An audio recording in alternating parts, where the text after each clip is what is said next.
Welcome to the deep dive. Ever sort of wondered how courts actually interpret the laws that are written down? Statutes. Well, you're in the right place. Today, we're getting into the cardinal rules of construction.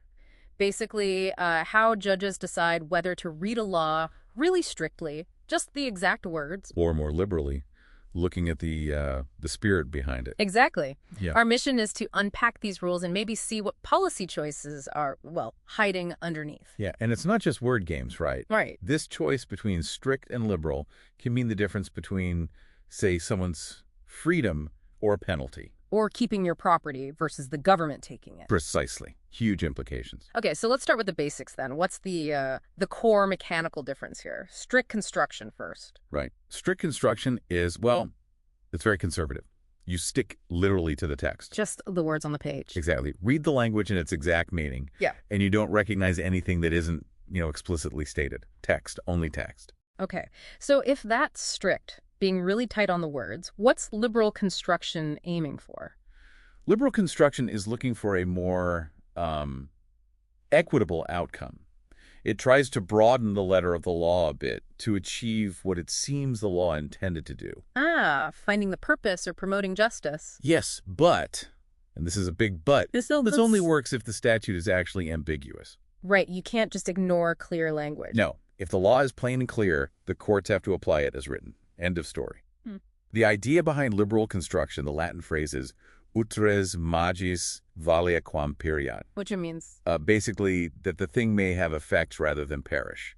You try to make the law work as intended, if possible. Got it. Okay, this gets really interesting when you see how these are applied. You mentioned strict construction often acts as a shield for individuals, like in criminal law. Absolutely.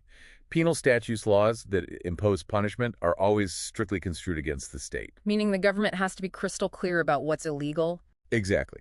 Any ambiguity goes in favor of the accused. It's read liberally for them. That's a core constitutional protection. And does that apply elsewhere, like with property? Yes, same pattern. Laws that take away common law rights or restrict liberty. Think eminent domain where the government takes private land. They have to be read strictly against the government doing the taking. Right. And liberally in favor of the property owner. Protect the individual right. Okay. But strict construction isn't always about protecting the individual, is it? It can also protect, say, public funds. Good point, yes. Legislative grants, especially money given to local governments, are seen as, well, donations of public money. So they're read strictly against the local government receiving the money. Correct. Against the grantee. Same for statutes giving out special privileges. You have to follow the rules exactly to get or keep that privilege. No wiggle room. All right, that brings us to what you called the tax paradox. This sounds like where things get complicated. Yeah, it's one of those areas where you almost need a flowchart. Tax law has these two rules that seem to point in opposite directions. Okay, lay it out for us. Rule 1. Rule 1. When you're looking at the tax statute itself, the law imposing the tax, it's construed strictly against the government. And liberally for the taxpayer. Why is that? Because taxation is seen as a destructive power. So the government has to be very clear and specific if it wants to take your money. Makes sense. But then it flips. It flips completely. The moment a taxpayer argues for an exemption or asks for a refund or a credit. Suddenly the rule is strict against the taxpayer. Exactly. Tax exemptions, refunds, credits, all strictly construed against the taxpayer and liberally in favor of the government. Why the switch? The reasoning is that taxes are the lifeblood of the nation.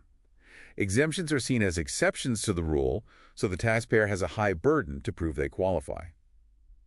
It shifts from protecting the individual to, ensuring the state can function. Wow, okay. That is quite the paradox. So, shifting focus a bit, where does liberal construction really shine in promoting, say, social goals or fairness? Well, it's used wherever the law is clearly meant to help a specific group. Think labor laws. Right. How are they interpreted? Liberally.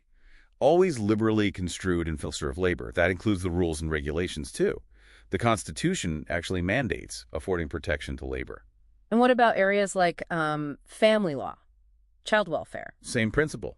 Adoption statutes, for instance, are read liberally in favor of the child being adopted.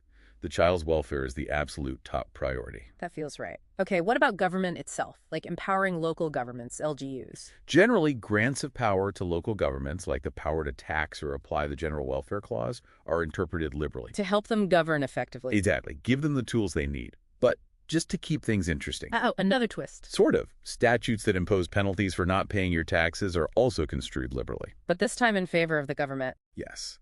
To encourage prompt payment. See?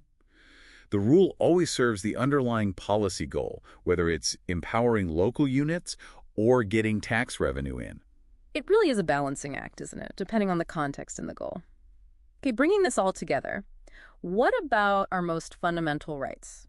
Free speech, things like that. Now that's fascinating. When you're dealing with laws that might restrict fundamental rights, like free speech, expression, religion, the courts don't even start with strict or liberal construction in the usual way. What do? The starting point, the presumption, is that the law is unconstitutional. Whoa.